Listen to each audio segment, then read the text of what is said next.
myCar Key Connect. So here's myCar app, and yeah, there was a Key Connect feature in here, and then you can see widgets, myCar, and now this feature is removed. So I don't know what happened, but yeah, this feature is now removed.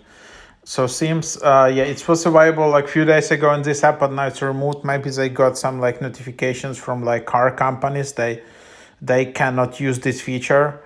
Yeah, you know, a lot of like company like car apps, they're really not that good. Like Hyundai Key, whatever, like Honda Key.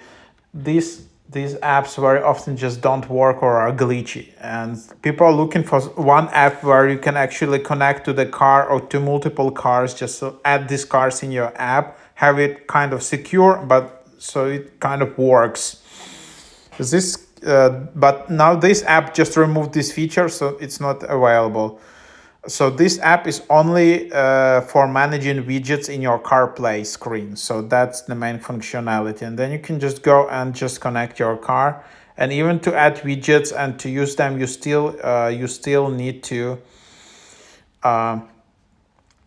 basically to upgrade. So you need still to get Pro. So that's what it is.